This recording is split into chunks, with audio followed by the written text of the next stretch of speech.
नमस्कार, आदाब। आप देख रहे हैं खबर अड्डा और मैं हूं आपके साथ सुम्बुलीरम। दोस्तों, महाराष्ट्र चुनाव में विपक्ष के नेताओं का दिल लगातार टूट रहा है।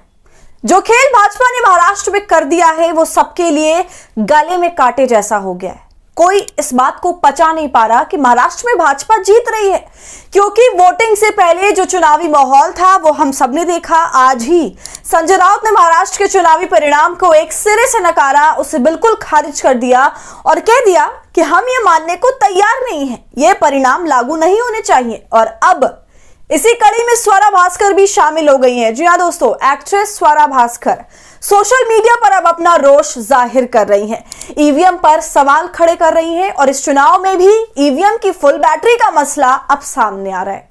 इसके अलावा उन्होंने चुनाव आयोग पर भी सवालिया निशान खड़ा कर दिया है।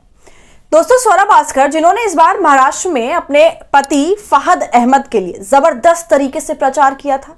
फहद अहमद इस बार शरद पवार गुट से चुनाव लड़ रहे थे और आज जब चुनाव रिजल्ट आया तो स्वरा भास्कर बिल्कुल रोष में आ गई और उन्होंने सोशल मीडिया पर अपनी बात रख डाली। साथ ही ईवीएम के खिलाफ सबूत दिखाते हुए चुनाव आयोग को लपेटे में ले लिया। दोस्तों, फहद अहमद के टक्कर में सना मलिक थी, जो कि नवाब मलिक की बेटी हैं। उन्होंने फहद अहमद को हरा दिया। तो आखिर स्वरा भास्कर ने क्या कहा और उनके पति ने बाकायदा सबूत दिखाते हुए चुनाव आयोग से क्या पूछा है, चलिए अब आपको बताते हैं। सबसे पहले आप स्वरा भास्कर का ये ट्वीट देखिए, जिसमें वो चुनाव आयोग से सवाल पूछ रही हैं।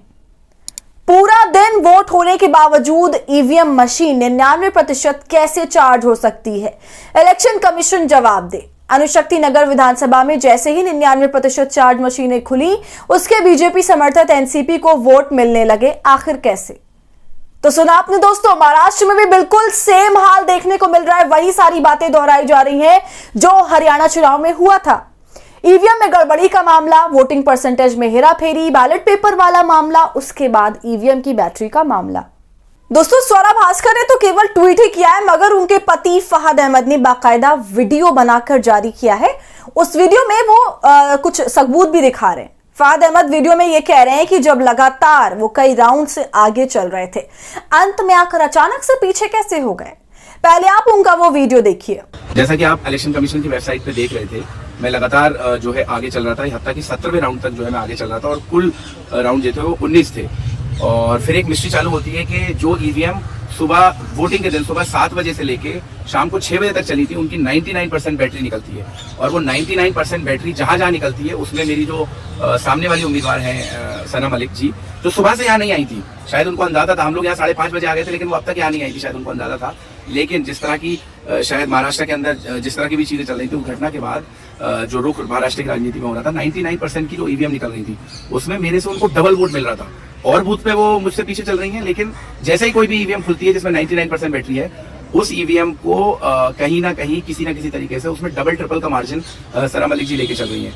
ये बहुत ही चिंता का विषय है। मैं इलेक्शन कमीशन को अभी लिख रहा हूँ रिकाउंटिंग के लिए, और मुझे पूरी उम्मीद है कि ये जो 99% बैटरी का जो मिथ है उसको लेकर कोई ना कोई जो है कारण और कोई ना कोई जो है जांच बैठाई जाएगी और उस जांच से पहले किसी भी तरह के रिजल्ट की घोषणा नहीं होगी। बहुत बहुत धन्यवाद। तो सुना आपने, यहाँ पर फहद अहमद आरोप लगा रहे हैं कि जिन मशीनों में 99% से ज्यादा बैटरी थी, उनमें सना मलिक को मेरे से डबल वोट मिले और इसको लेकर चुनाव आयोग से सवाल करते हैं, मांग करते हैं कि रिजल्ट को घोषित ना किया जाए।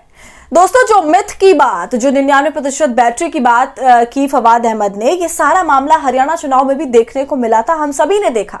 इसे लेकर चुनाव आयोग को विपक्ष ने जबरदस्त तरीके से घेरा था, चिट्ठी भी लिखी थी, सबूत पेश किए थे, हजारों सवाल खड़े किए थे।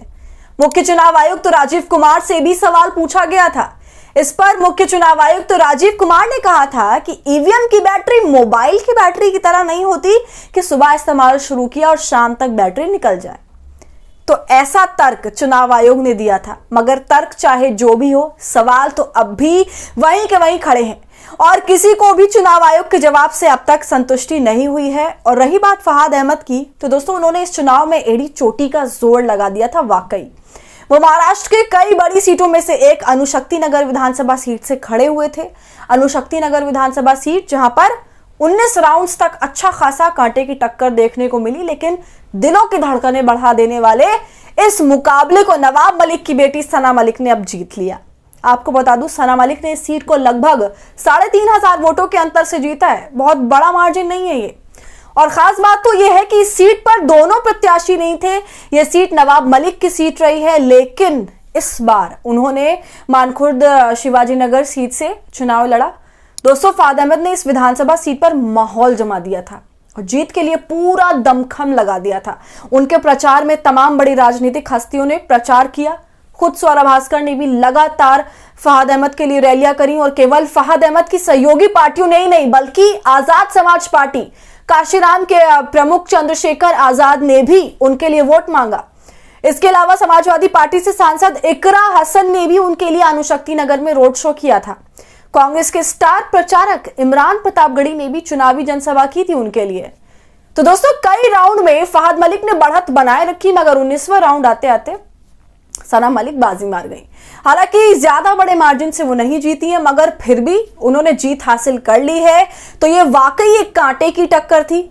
सना मलिक ने भी, मैं आपको बता दूं, कोरोना के समय से राजनीति में काफी एक्टिव रही हैं। एनसीपी ने उन्हें अपना प्रवक्ता भी बनाया था।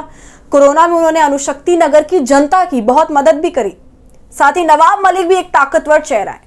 उन्होंने भाजपा से खिलाफत भी करी, ये भी कहा था कि हमें भाजपा की जरूरत नहीं है, हम उसके साथ के बिना ही चुनाव जीत जाएंगे। और भाजपा ने यह कहा था कि हम नवाब मलिक के लिए प्रचार नहीं करेंगे। लेकिन इसके बाद भी पार्टी ने नवाब मलिक की बेटी सना मलिक को टिकट दिया और अब वो जीत भी गई। तो दोस्तों, आपका इस पूरे मसले पर क्या कहना है, हमें कमेंट कर जरूर बताइए। वीडियो पसंद आई हो तो इसे लाइक और शेयर करें और खबर अड्डा को यूट्यूब पर सब्सक्राइब कर लें।